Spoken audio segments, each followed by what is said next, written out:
Shalom Bapak Ibu yang dikasih dalam Tuhan. Kembali kita mempersiapkan untuk ibadah pada pagi hari ini.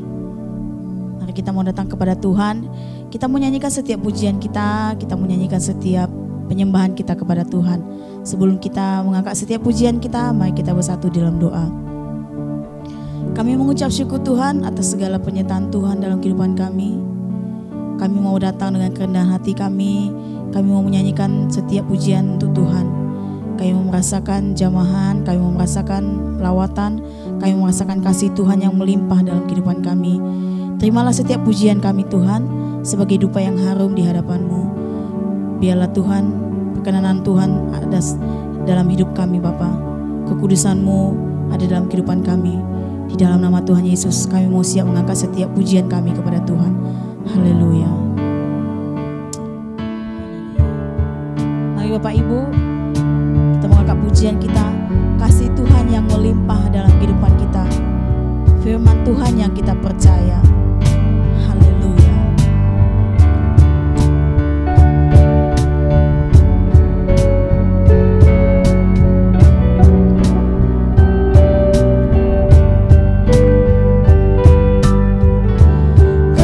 Kasih-Mu Tuhan yang melimpah, firman-Mu ku percaya, ku menunggu.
kasih Tuhan buat pengorbanan-Mu.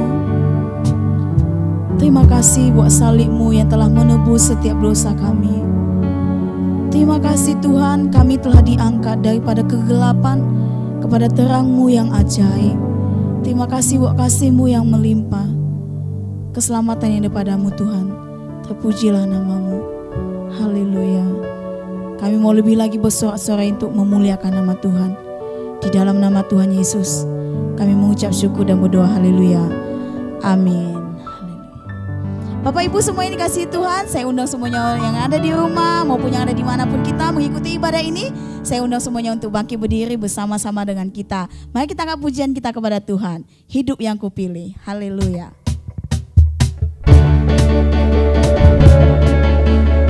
Sambil mengangkat tangan kita kepada Tuhan, bahwa hidup kita telah dipilih. Haleluya Yesus.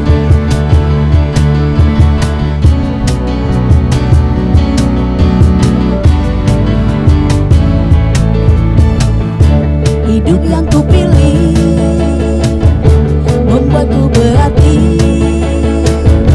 karena Yesus Tuhan tempatku percaya dan berharap. Ku buka mataku, amin, lihat sekelilingku.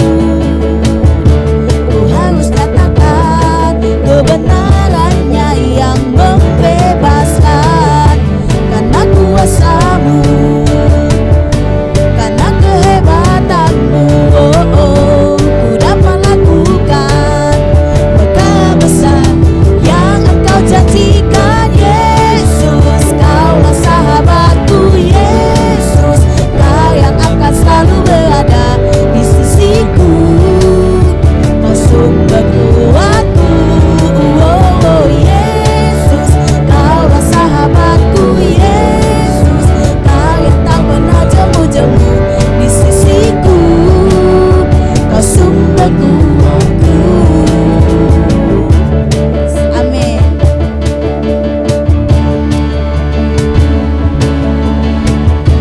Kita kembali lagi ke pujian ini. Hidup yang kupilih.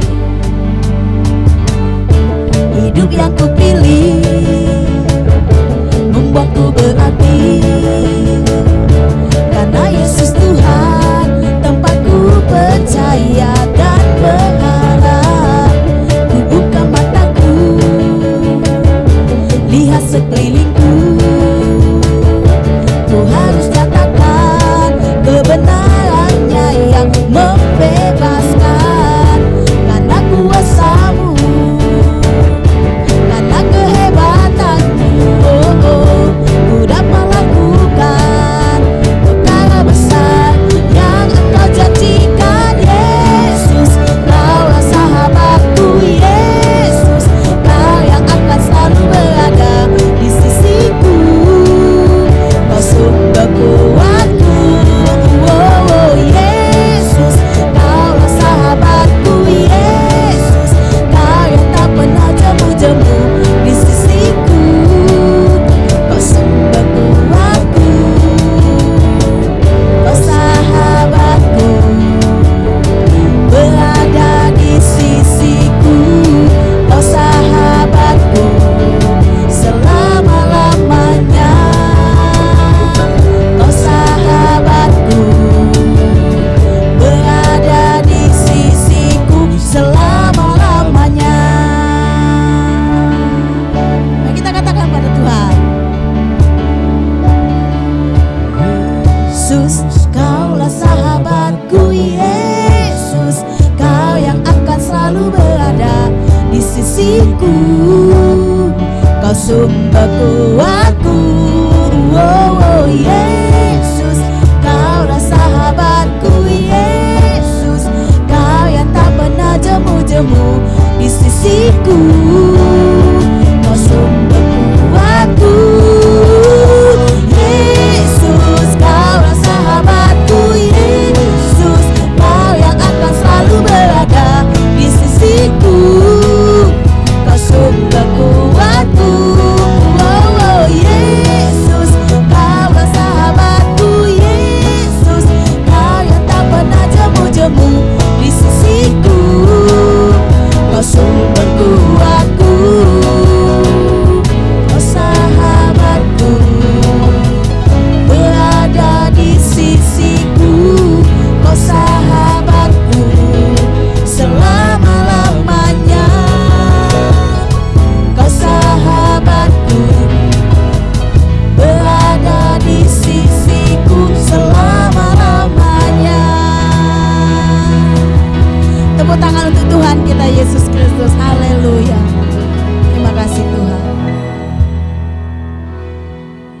dulu Bapak Ibu yang dikasihi Tuhan.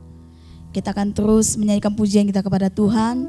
Sebelum kita mendengarkan firman Tuhan, kita mau merasakan kasih Tuhan kembali, mau merasakan kuasa Tuhan melalui firman yang akan diberitakan, yang akan kita dengar. Haleluya.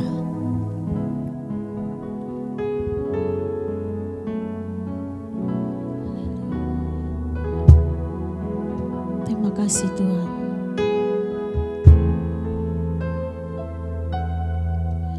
Ku rasakan kasih-Mu Tuhan, ku rasakan kuasa-Mu Tuhan, ku rasakan kasih kuasa Roh Kudus, ku rasakan kehadiran-Mu. Kita katakan pujian kita. Ku rasakan kasih-Mu Tuhan, ku rasakan kuasa-Mu Tuhan, ku rasakan kasih kuasa Roh Kudus, ku rasakan kehadiran-Mu. Curahkanlah kuasa-Mu Tuhan, mukjizat terjadi di tempat ini. Curahkanlah kuasa-Mu Tuhan, mukjizat terjadi sekarang ini. Mari kita kembali pujian ini. Ku rasakan kasih-Mu Tuhan, ku rasakan kasih-Mu Tuhan, ku rasakan kuasa-Mu Tuhan, ku rasakan kasih kuasa Roh Kudus, ku rasakan kehadiran-Mu. Curahkanlah kuasa-Mu Tuhan, mukjizat terjadi di tempat ini. Curahkanlah kuasa-Mu Tuhan, mukjizat terjadi sekarang ini. Curahkanlah kuasa-Mu Tuhan, mukjizat terjadi di tempat ini. Curahkanlah kuasa-Mu Tuhan, mukjizat terjadi sekarang ini. Mukjizat terjadi sekarang ini. Mukjizat terjadi sekarang ini.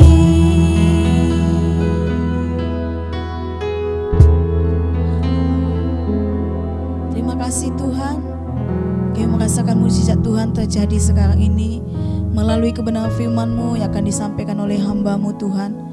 Biarlah Engkau urapi hamba-Mu dengan kuat kuasa-Mu, Roh Kudus-Mu sendiri yang akan berbicara kepada hamba-Mu. Melalui kami semua Tuhan, kami akan diubahkan, kami akan dikuatkan, kami dinasihati, kami ditegur melalui firman-Mu. Terima kasih Bapa, kami siapkan hati kami mau mendengar firman Tuhan. Dan kami bukan hanya mendengar, tapi Tuhan tolong kami menjadi pelaku firman-Mu. Terpujilah nama-Mu, urapi kami semua. Roh Kudus-Mu memberikan kami pengertian. Di dalam nama Tuhan Yesus, kami siap mendengarkan firman Tuhan. Haleluya. Amin. Shalom Bapak Ibu Saudara-saudara, puji Tuhan kita berjumpa di dalam kasih-Nya Tuhan dalam ibadah online pada hari ini. Meskipun kita tahu untuk di Indonesia sedang terjadi lonjakan kasus COVID-19, kita harus sama-sama berdoa dengan sungguh-sungguh kepada Tuhan. Minta belas kasihan Tuhan, minta kemurahan Tuhan supaya Tuhan memulihkan bangsa kita. Dan saya senantiasa berdoa buat saudara-saudara sekalian yang mengikuti ibadah online ini. Dimanapun saudara berada, di kota-kota manapun saudara berada, bahkan ada yang di Singapura, di Malaysia, dan dimanapun saudara mengikuti ibadah ini, dengan tulus saya sungguh-sungguh berdoa kepada Tuhan agar Tuhan melindungi saudara, menaungi saudara di dalam kasih-Nya. Saudara semua penuh dengan damai dan sejahtera. Puji Tuhan, haleluya. Bapak Ibu Saudara, pada hari ini kita akan bersama-sama melihat satu tema, yaitu siapa yang ada di dalam Kristus, ia adalah ciptaan baru. Ya, siapa yang ada di dalam Kristus, ia adalah ciptaan baru. Mari kita membaca di dalam 2 Korintus 5 ayatnya yang ke-17. Jadi, siapa yang ada di dalam Kristus, ia adalah ciptaan baru. Yang lama sudah berlalu, sesungguhnya yang baru sudah datang. Siapa yang ada di dalam Kristus? Kalau saat ini saya dan saudara-saudara ada dalam Kristus, Alkitab berkata bahwa ia adalah ciptaan baru. Yang lama telah berlalu, yang baru telah datang. Ya, saudara-saudara, saya akan menunjukkan kepada saudara-saudara ada dua macam kelahiran manusia. Yang pertama, manusia lahir dari seorang wanita. Saya punya mama, dari seorang ibu saya lahir. Saudara-saudara juga demikian. Baik saudara laki, baik saudara perempuan, siapapun saudara pernah lahir dari seorang ibu. Ya, saudara, ini adalah kelahiran yang biasa. Kelahiran oleh karena kehendak seorang laki-laki dengan benih manusiawi. Ya, ini kelahiran yang biasa. Itulah kejadiannya saya dan saudara-saudara semua. Tetapi dalam firman Tuhan kita melihat ada satu lagi, yaitu kelahiran kembali. Atau kita sering mengatakan lahir baru. Kelahiran kembali, lahir baru. Ini bukan dari kehendak manusiawi. Ini bukan dari benih seorang laki-laki.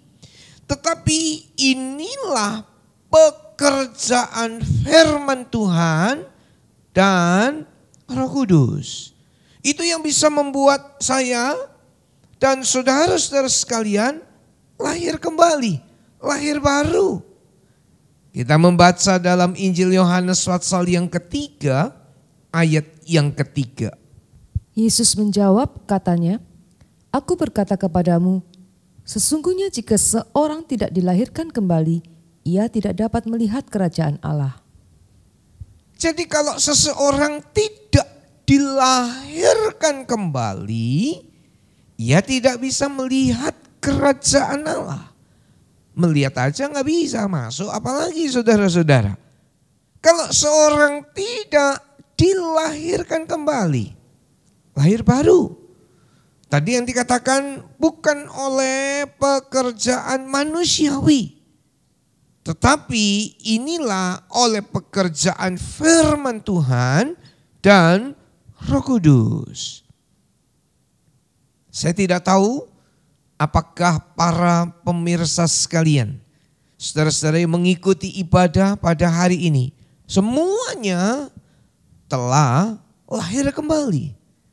Kalau belum lahir kembali, saudara masuk kerajaan Allah aja enggak, lihat aja enggak, apalagi masuk. Oleh sebab itu kerinduan Tuhan supaya setiap saudara-saudara mengalami kelahiran baru, mengalami lahir kembali ini. Ya, Bapak Ibu Saudara, kelahiran biasa, kelahiran manusiawi, inilah kita semua, yaitu dari keturunan Adam yang pertama. Keturunan Adam yang pertama yang diciptakan oleh Allah, dan itulah kita semua. Di dalam 1 Korintus 15 ayat yang ke-45, mari kita perhatikan baik-baik ayat ini. Sebab ada tertulis, manusia pertama, Adam menjadi makhluk yang hidup, tetapi Adam yang akhir menjadi roh yang menghidupkan. Jadi ada manusia pertama, itulah Adam. Adam adalah manusia pertama, Adam pertama. Ya, dan kita keturunan Adam yang pertama. Seluruh umat manusia, dimanapun berada, dia adalah keturunan Adam yang pertama. Saudara-saudara, dari Adam yang pertama lahirlah manusia, lahirlah bangsa-bangsa, lahirlah akhirnya saya dan saudara-saudara semua, bahkan seluruh penduduk di muka bumi ini. Itulah Adam pertama. Tapi 1 Korintus 15 ayat 45 mengingatkan kita, mengatakan bahwa ada Adam yang terakhir. Jadi ini istilah Alkitab, bukan Adam yang kedua, tapi Adam yang terakhir. Jadi Tuhan Yesus bukan Adam yang kedua, Adam yang terakhir. Sebab kalau ada Adam yang kedua, ada yang ketiga, ada yang keempat, ada yang kelima. Nah, Kristus adalah Adam yang terakhir. Kalau kita bersama-sama dengan Kristus, Adam yang terakhir, maka saudara-saudara, kita beroleh hidup yang kekal. Nah, dari Adam yang pertama, maka manusia condong, manusia cenderung kepada kegelapan, kepada dosa. Yohanes, Injil Yohanes pasal yang ketiga, ayat yang ke-19. Dan inilah hukum itu, terang telah datang ke dalam dunia, tetapi manusia lebih menyukai kegelapan daripada terang, sebab perbuatan-perbuatan mereka jahat. Inilah keturunan Adam pertama. Terang itu sudah datang, tapi cenderung kepada kegelapan. Manusia cenderung kepada dosa. Bapak Ibu saudara-saudara sekalian, kalau disuruh milih hidup benar atau dosa, maka tarikan untuk memilih dosa itu sangat kuat. Kecenderungan hati manusia yaitu kepada hal-hal yang jahat, yang berdosa, yang melawan Tuhan. Ya. Dan dikatakan tidak ada seorang pun manusia yang benar. Roma 3 ayat yang ke-23. Semua orang telah berbuat dosa. Nah, ada satu tokoh pun di atas muka bumi ini yang tidak pernah berbuat dosa. Kecuali Yesus, Adam terakhir. Dialah Allah yang menjelma menjadi manusia. Jadi keturunan Adam yang pertama cenderung kepada dosa. Dan bahkan Alkitab bilang semua manusia berdosa. Tidak ada seorang pun yang benar. Dan Alkitab juga berkata bahwa upahnya dosa adalah maut. Saudara-saudara sekalian, semua dosa upahnya maut. Jadi begini, kalau seorang berdosa meskipun kelihatannya dosanya kecil, dia harus menanggung akibat dari dosanya. Hukuman dosa maut. Hukuman dosa neraka. Hukuman dosa terpisah dengan Tuhan untuk selama-lamanya. Itulah upah dosa. Kadang-kadang ada orang berkata kalau banyak berbuat baik bisa menutup dosa. Bisa masuk surga dengan banyaknya perbuatan baik. Oh tidak, saudara-saudara. Sebab dosa upahnya adalah maut. Semua dosa. Hukum dalam dunia ini yang sederhana saja saya mau sampaikan kepada saudara-saudara. Mari kita lihat. Ada orang buat baik begitu banyak. Dan sangat baik. Dia menolong orang, dia buat baik kepada banyak orang, dia bantu sini, dia bantu situ, dia buat amal yang sangat banyak dan sangat terkenal. Tetapi satu kali karena hatinya jengkel, maka dia mengucapkan satu kata-kata yang melukai hati orang lain.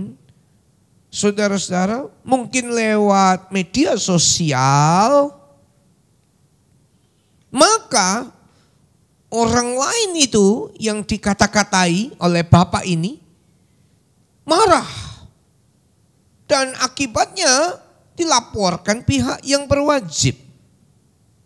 Nah, kebaikannya saudara-saudara yang sudah dilakukan begitu banyak.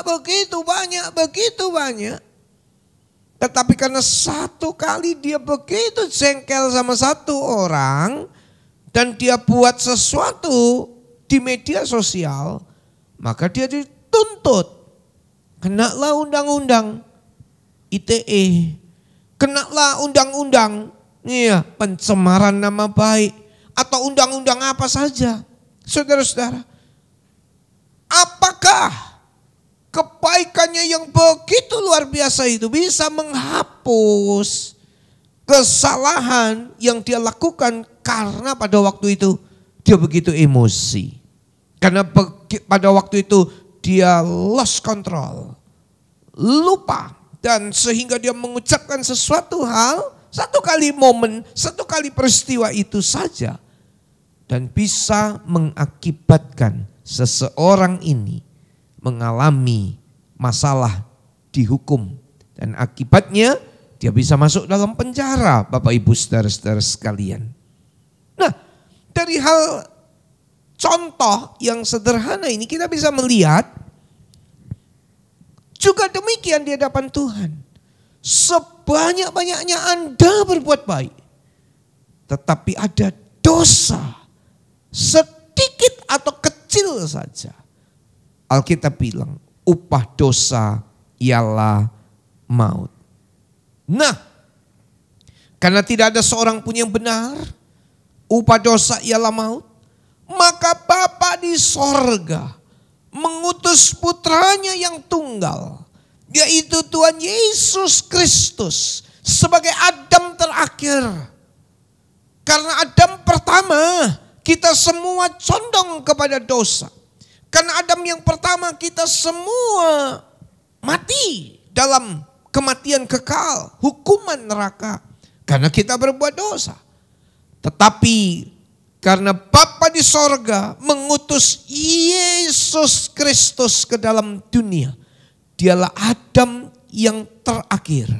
Kalau saya dan saudara-saudara semua percaya kepada Yesus Kristus sebagai juru selamat, dosa saya, dosa saudara diampuni, dan bukan hanya diampuni, maka kita akan bersama-sama tinggal di dalam kerajaan sorga yang mulia. Yohanes 3 ayat 16, karena begitu besar kasih Allah akan dunia ini, sehingga dikaruniakan putranya yang tunggal, yaitu Tuhan Yesus, supaya setiap orang yang percaya kepadanya, kepada Yesus yang percaya kepadanya, tidak binasa, melainkan beroleh hidup yang kekal. Ini penting Bapak Ibu Saudara-saudara. Ini penting. Inilah iman Kristen. Bukan karena perbuatan baik kita diselamatkan. Tapi kita diselamatkan itu karena anugerah. Karena pemberian dari Allah lewat Yesus Kristus. Efesus pasal yang kedua.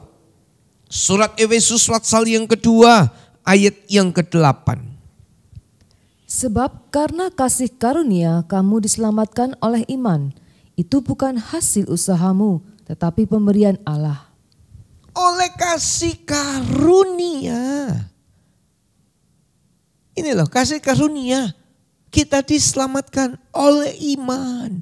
Imannya bukan iman yang ngawur, imannya bukan iman yang sembarangan. Imannya itu adalah percaya. Iman itu percaya kepada siapa? Kepada Yesus Kristus juru selamat manusia.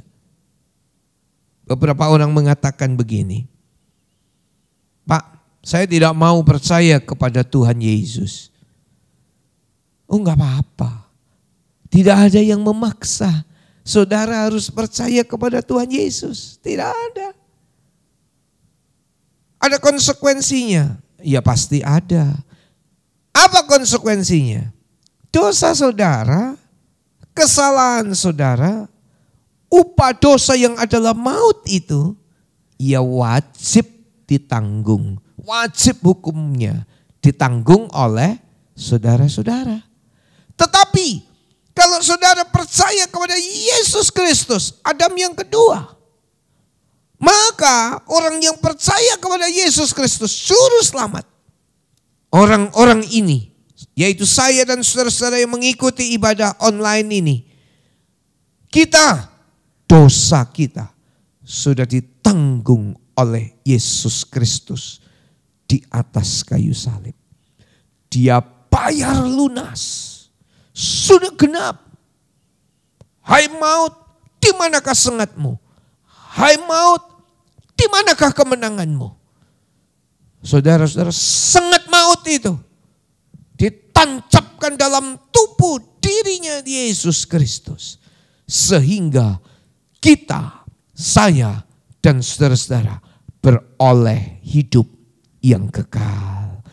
Oleh kematiannya, oleh kebangkitannya, maka kita beroleh hidup yang kekal. Mari kita membaca suratan Roma, pasal yang ke-6, ayat yang ke-4.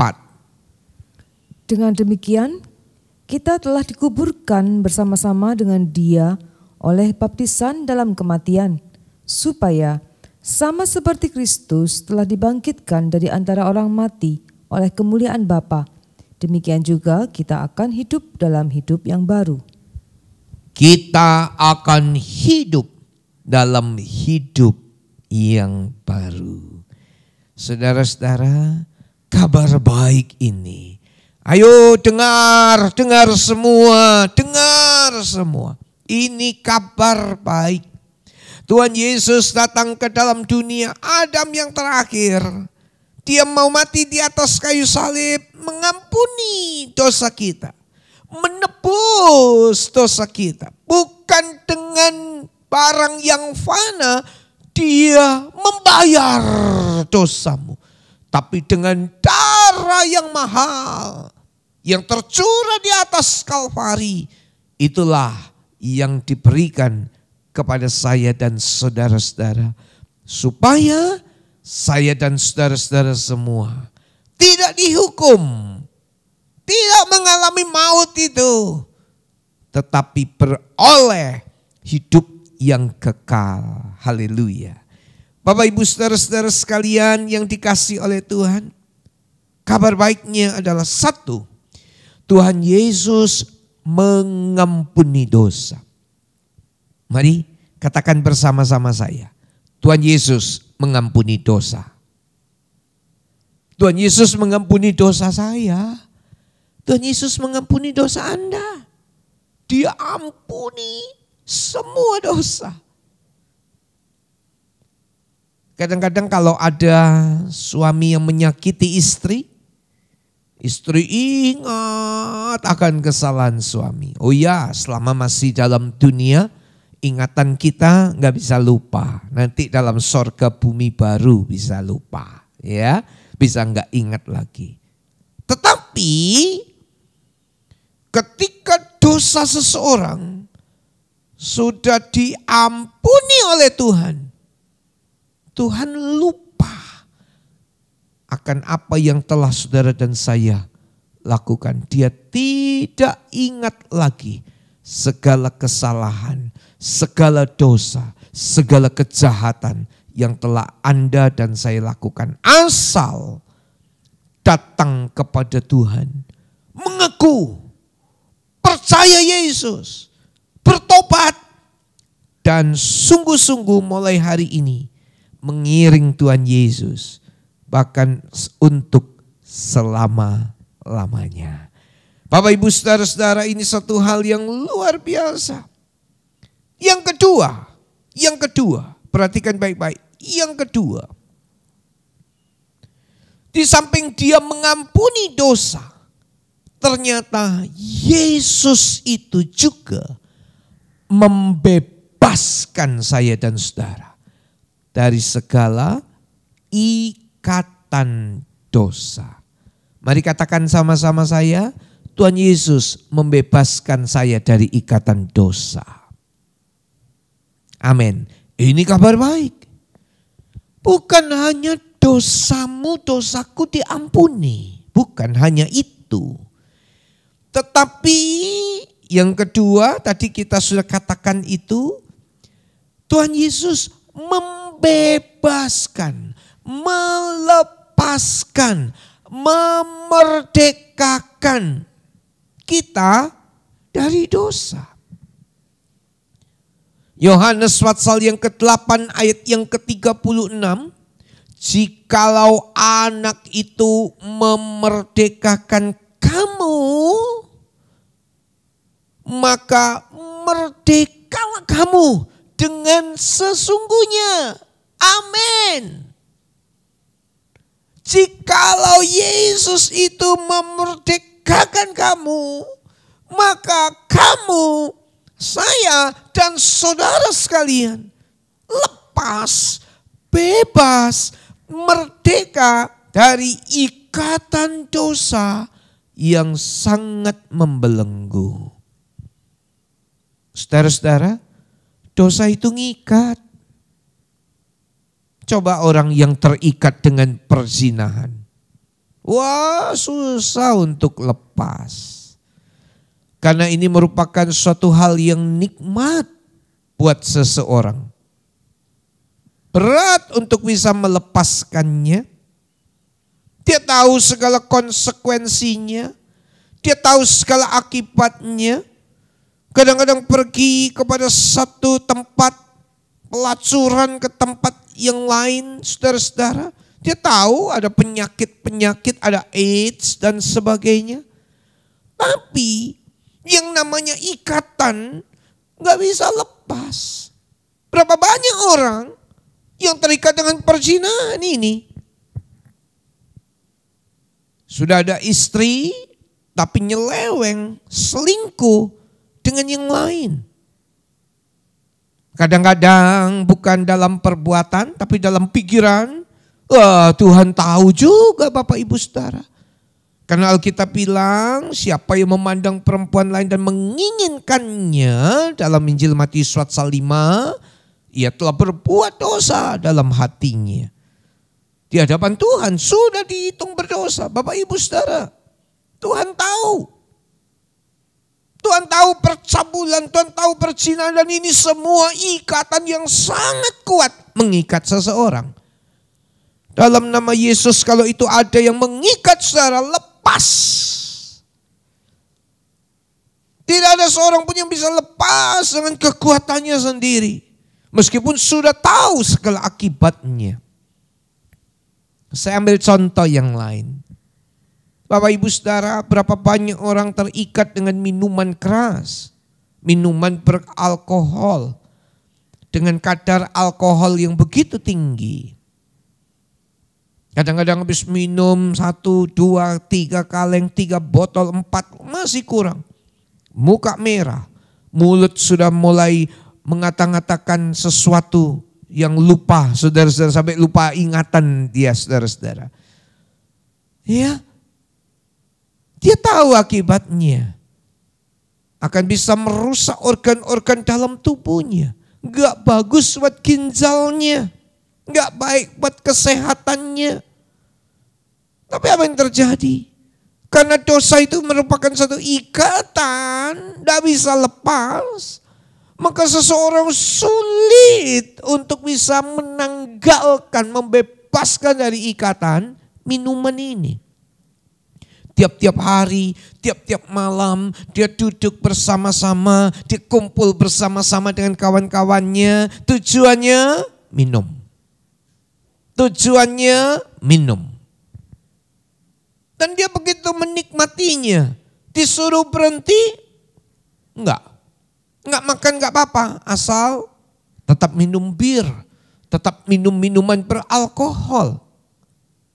Akibatnya tahu Bapak Ibu. Tapi karena ikatan yang sangat kuat. Ada banyak hal yang lain, contoh-contoh yang lain. Narkoba misalnya. Seorang tahu akibatnya. Bagaimana rusak tubuhnya. Bagaimana bisa hancur masa depannya. Bagaimana dia bisa berurusan dengan pihak-pihak yang berwajib Bapak Ibu. Bahkan beberapa orang-orang terkenal, ternama, beberapa pejabat, beberapa artis juga terikat oleh narkoba ini. Sudah tahu akibatnya, paham betul. Bahkan ada yang sudah berurusan dengan pihak berwajib, bahkan sudah ada yang dimasukkan dalam penjara. Tapi terulang lagi, kejadian lagi ditangkap. Kenapa bisa begitu? Nah ini jawabannya karena ikatan Bapak Ibu Saudara. Kalau seorang terikat gak bisa lepas Bapak Ibu. Udah terikat. Tapi ada kabar baik, dengar, perhatikan, pasang telinga baik-baik. Jikalau anak itu Yesus memerdekakan kamu, maka kamu pun benar-benar merdeka. Saudara dan saya dibebaskan. Saudara dan saya dimerdekakan. Orang benci saja dengan seseorang gak bisa lepas kebencian itu. Suruh siapa bisa melepaskan? Pergi ke dokter, minta lepas dari kebencian. Minum obat, cari obat di apotek. Obat apa? Supaya bisa bebas dari kebencian. Apa bisa? Enggak bisa. Tapi Yesus sanggup melepaskannya. Hari ini, ikatan dosa apapun dari setiap saudara-saudara datang kepada Yesus. Kita minta janji Tuhan dikenapi. Yesus memerdekakan Anda semua dari segala macam ikatan-ikatan dosa yang membelenggu dan mulai sekarang hidup dalam kedamaian sukacita. Baik dalam keluarga, dalam rumah tangga, dalam pekerjaan. Ada tangan Tuhan yang menyertai saudara-saudara. Haleluya. Nah, saudara-saudara, ada perubahan ketika seseorang di dalam Kristus. Adam yang terakhir. Perubahannya apa? Apakah perubahannya dia bisa jalannya nggak nempel di tanah? Atau bisa berubah apanya? Ini kita lihat saudara-saudara. Yang pertama, yang berubah adalah hati. Ya, hati yang berubah. Yehezkiel pasal yang ke-11 ayat yang ke-19. Aku akan memberikan mereka hati yang lain dan roh yang baru di dalam batin mereka. Juga aku akan menjauhkan dari tubuh mereka hati yang keras dan memberikan mereka hati yang taat. Tubuhnya tetap sama, wajahnya tetap sama, timbangan badannya tetap sama. Yang berubah apa? Hati. Aku akan memberikan hati yang lain. Saudara-saudara, siapa yang ada di dalam Kristus, dia ciptaan yang baru. Apanya yang baru? Hatinya diperbaharui. Kalau hati yang lama, hati yang keras, keras hati, keras kepala, tegar tengkuk, saudara-saudara. Kalau aku mau begini, mau apa? Ini uangku, ini hasil keringatku. Aku mau pergunakan, aku mau mabuk, aku mau beli narkoba, mau apa? Semua uangku. Tapi setelah orang itu percaya kepada Yesus, hatinya dirubah oleh Tuhan. Dia memperkenalkan keuangannya dengan sebaik-baiknya. Bukan untuk membeli hal-hal yang jahat, Bapak Ibu saudara-saudara. Hatinya berubah. Di dalam nama Tuhan Yesus, hati para pemirsa juga berubah. Tuhan memberikan hati yang baru buat saudara. Hati yang taat, hati yang indah. Bukan hati yang keras, tapi hati yang lembut. Hati yang mengasihi Tuhan. Hati yang cinta Tuhan, cinta kebenaran. Hati yang berubah. Cara hidup juga berubah. Dulu cara hidupnya kasar. Dulu cara hidupnya tidak ada penguasaan diri. Dulu tidak pernah bisa mengampuni. Tapi cara hidupnya berubah.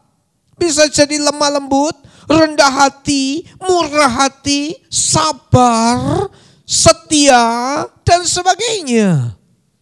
Mari kita membaca dalam kitab surat Galatia pasal yang kedua. Ayat 20 dan ayat 21. Namun aku hidup, tetapi bukan lagi aku sendiri yang hidup, melainkan Kristus yang hidup di dalam aku. Dan hidupku yang kuhidupi sekarang di dalam daging adalah hidup oleh iman dalam Anak Allah yang telah mengasihi aku dan menyerahkan dirinya untuk aku. Ya, Bapak Ibu, ini cara hidup dan tabiat yang baru, gak yang lama. Karena Kristus hidup di dalam kita. Tadi saya katakan kepada saudara-saudara, kalau dulu tidak bisa menguasai diri, tapi sekarang menguasai diri, bisa menahan emosi. Kalau dulu kasar, sekarang bisa jadi lemah lembut. Berubah, cara hidupnya berubah. Saudara-saudara, kalau kita melihat Musa orang yang kasar sekali, saudara-saudara. Ketika dia melihat ada satu ketidakberesan, ketidakcocokan, maka yang terjadi adalah Musa naik darah, emosi, dia pukul itu orang prajurit Mesir itu, saudara-saudara, sampai mati. Dan apa yang terjadi? Apa yang terjadi, saudara-saudara? Apa yang terjadi? Satu kali ketika dijamah oleh Tuhan, Musa berubah. Dan Alkitab mengatakan Musa menjadi orang yang paling lemah lembut di atas muka bumi ini. Ada satu hal yang luar biasa, Musa berubah. Kalau Musa berubah, saya bisa berubah, saudara bisa berubah. Tabiat yang baru, karakter yang baru, karakter ilahi, sifat ilahi. Di dalam Kolose, pasal yang ketiga, ayat yang ke-9 dan ayat yang ke-10. Seperti menanggalkan apa? Menanggalkan manusia yang lama, menanggalkan manusia kebiasaan yang lama, menanggalkan hal-hal yang lama, menanggalkan perilaku yang lama, menanggalkan sifat-sifat kedagingan yang lama, berubah, ditanggalkan itu semua. Oleh sebab itu Bapak Ibu Saudara-saudara, ini perubahan-perubahan yang terjadi, yang dapat dialami oleh saya dan saudara. Kalau ada di antara para pemirsa yang belum mengalami apa-apa, kesempatan hari ini saudara akan mengalami satu perubahan. Di dalam Kristus Anda adalah ciptaan yang baru. Di dalam Adam yang terakhir, yaitu Yesus Kristus Allah yang menjelma menjadi manusia. Bapak Ibu Saudara, memang hari-hari ini kita terus mengalami peperangan. Peperangan dalam daging dan roh. Perang. Ya, daging dan roh mengalami peperangan. Hati memang berkehendak, tapi seringkali tubuh lemah. Hati saudara berkehendak berdoa. Hati saudara berkehendak untuk mengikuti firman Tuhan, hukum-hukum Tuhan, tubuh lemah. Tidak apa-apa, perang terus. Kita lawan terus. Kita minta sama Tuhan kekuatan, sebab Alkitab bilang segala perkara dapat aku tanggung di dalam Dia yang memberi kekuatan kepada aku. Saudara-saudara, oleh sebab itu ketika ada perlu untuk saudara bisa mengambil satu keputusan, maka saudara harus ambil keputusan yang baik. Kitab Injil Lukas pasal yang ke-12 ayat 57. Tidak sanggupkah kamu mengambil keputusan yang benar? Nah ini. Keputusan yang benar itu bukan diambil orang tua saudara. Keputusan yang benar itu diambil dari diri sendiri. Saya mengambil keputusan saya. Keputusan yang benar untuk apa? Untuk melakukan kebenaran. Saya tahu, oh ini enggak betul. Saya tidak melakukannya. Saya tahu ini betul. Firman Tuhan mengajarkan ini yang harus dilakukan. Maka saya akan melakukannya. Oleh sebab itu Bapak Ibu Saudara-saudara, ambillah keputusan. Kita harus tegas, punya ketetapan hati. Saya ingat cerita Sadra, Mesa, Abednego, Daniel ketika mereka sedang ada dalam tawanan di Babel. Dikasih makanan enak-enak saudara-saudara. Dari tempat hidangan raja sendiri. Dan kita tahu bahwa apa yang dipersembahkan kepada berhala lalu dimakan oleh raja. Dan itu juga yang dimakan oleh Daniel, Sadra, Mesa, dan Abednego. Tapi mereka mengetahui, wah ini sudah dipersembahkan kepada berhala. Mereka tidak mau. Daniel pasal 1 ayat yang ke-8, Daniel berketetapan hati. Nah ini mengambil keputusan. Lukas 12:57. Berketetapan hati untuk tidak menajiskan dirinya. Punyalah ketetapan hati. Ambillah keputusan. Jangan gampang-gampang terpengaruh dan dipengaruhi oleh lingkungan dan keadaan. Seringkali kita menyalahkan lingkungan. Seringkali kita menyalahkan keadaan yang mempengaruhi. Jangan. Punya ketetapan hati, punya ketegasan untuk menolak yang salah. Sebab ini penting sekali Bapak Ibu saudara-saudara sekalian, punya ketetapan hati. Ya, ambil keputusan dan jangan lupa ini. Poin terakhir. Salib. Ya. Siapa yang mau ikut Yesus harus pikul salib. Tolong dibacakan kitab Injil Lukas pasal yang ke-9. Kitab Injil Lukas pasal yang ke-9 ayatnya yang ke-23. Katanya kepada mereka semua, setiap orang yang mau mengikut aku, ia harus menyangkal dirinya, memikul salibnya setiap hari dan mengikut aku. Nah ini, dimanapun saudara, apapun kebangsaan dan warga negara saudara, suku apapun saudara, tak boleh lupa menyangkal diri, pikul salib. Bukan pada hari-hari tertentu. Kadang-kadang waktu Natal, zaman-zaman sebelum pandemi, Natal Paskah penuh, gereja penuh.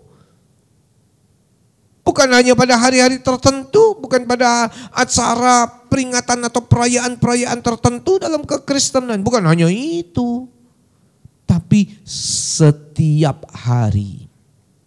Bukan pada hari Minggu saja, tiap hari. Tiap hari ngapain? Menyangkal diri, pikul salib. Saudara-saudara, ini kita orang-orang yang percaya kepada Yesus. Disakiti, Alkitab bilang ampuni.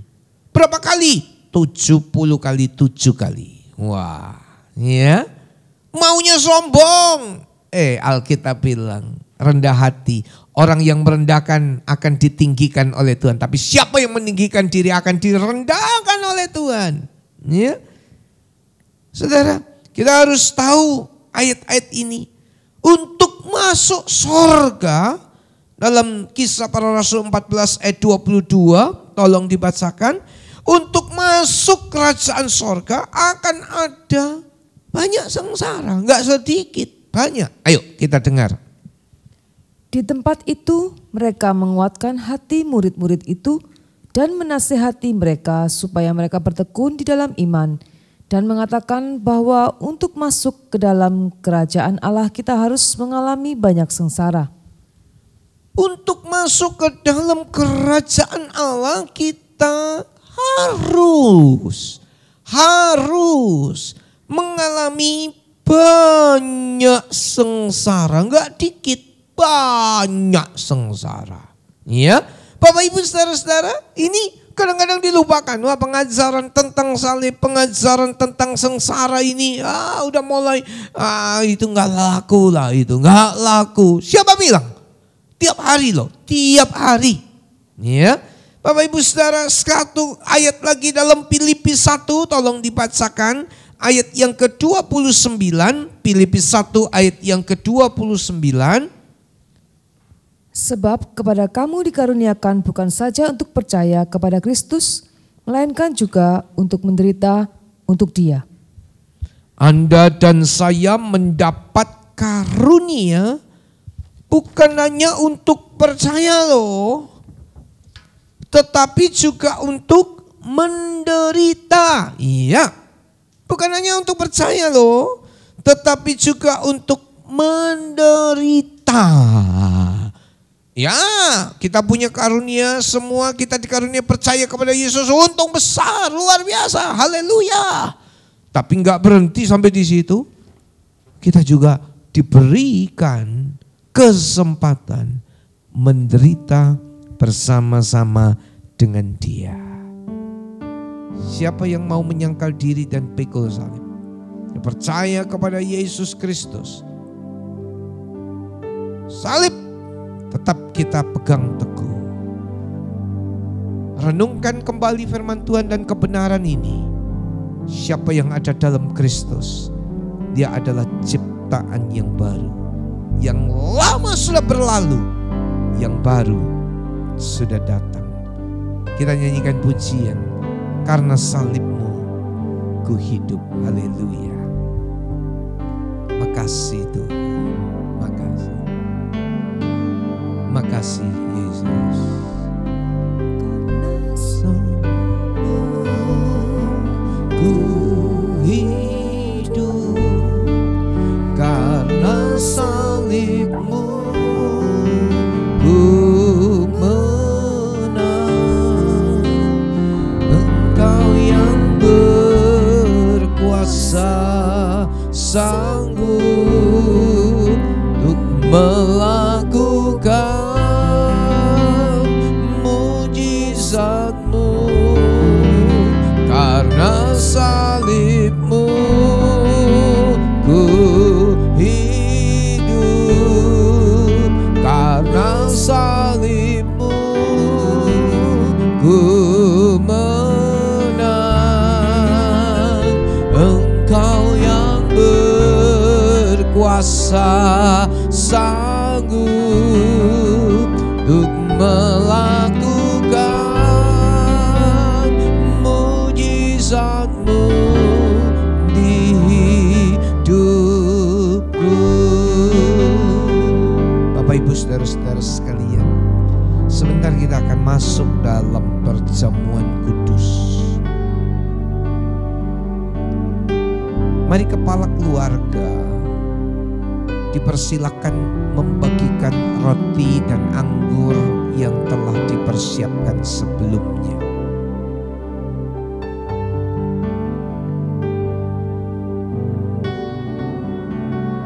Sementara musik mengalunkan lagu ini, kita teduh dalam hadirat Tuhan.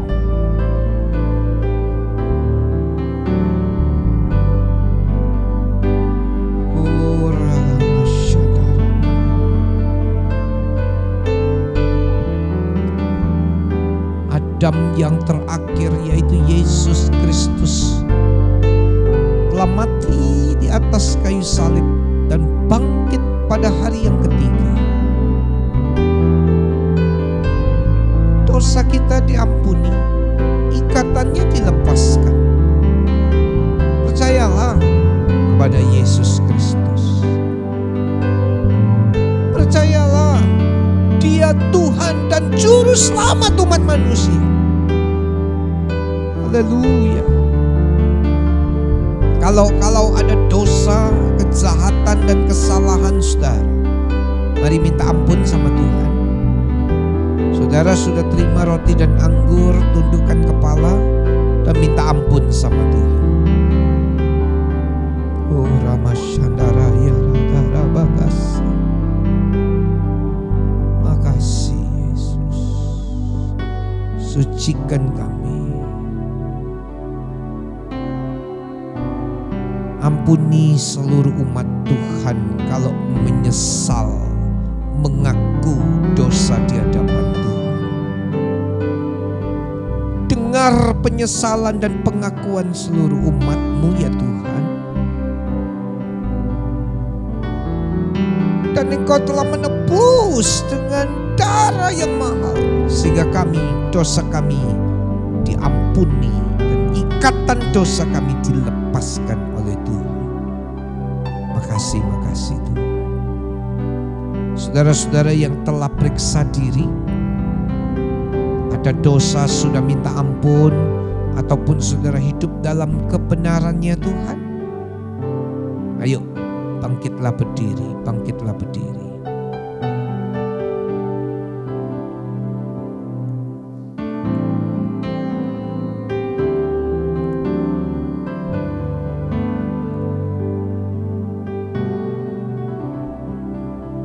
Kita siap masuk dalam perjamuan yang kudus. Mari pegang roti ini dan angkat ke atas. Angkat ke atas. Roti ini mengingatkan tentang tubuh Tuhan yang dipecah-pecahkan, supaya kita menjadi satu dalam kematian dan kebangkitannya. Dengar firman Allah, Adapun roti yang kita pecah-pecahkan ini bukankah yaitu persekutuan di dalam tubuh Kristus? Katakan sama-sama amin. Makanlah dalam nama Tuhan Yesus.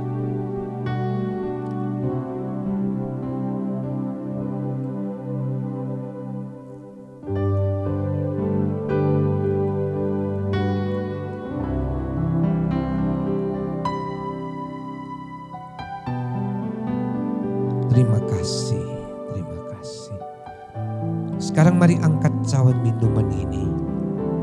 Inilah darah Tuhan Yesus. Dengar firman Allah. Adapun cawan berkat yang diberkati ini, bukankah yaitu persekutuan di dalam darah Kristus? Haleluya. Sekarang minumlah dalam nama Yesus.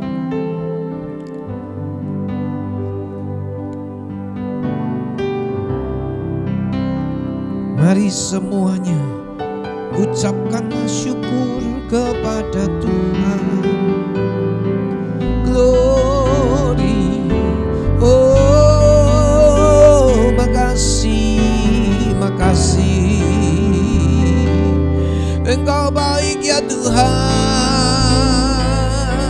Saya dan saudara adalah ciptaan yang baru, yang lama telah berlalu, yang baru sudah datang.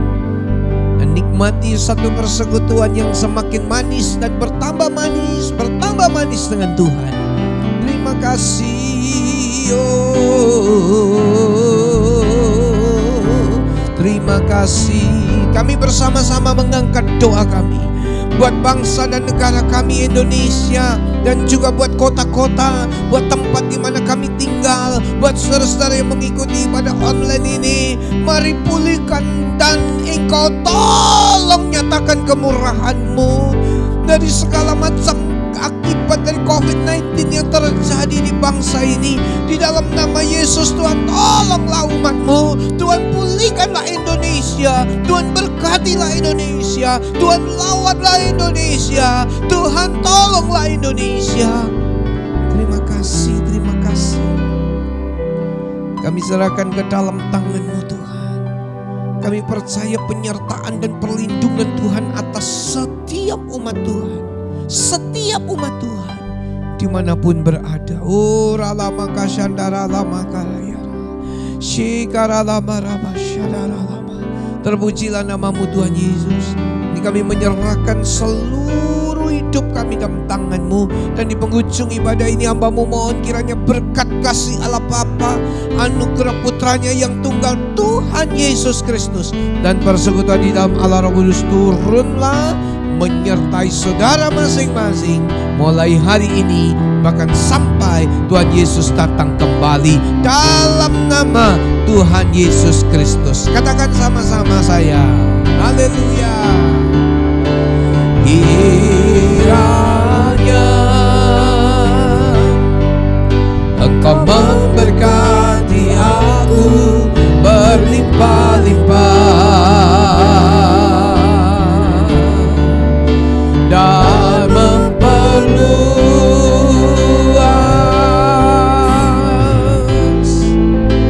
daerahku.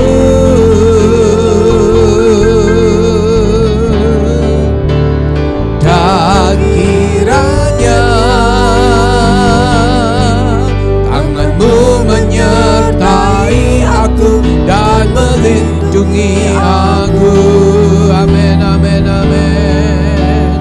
Daripada malapetaka, haleluya, sehingga kesakitan tidak menimpa aku. Kami percaya Tuhan, Tuhan mendengarkan dan menjawab doaku.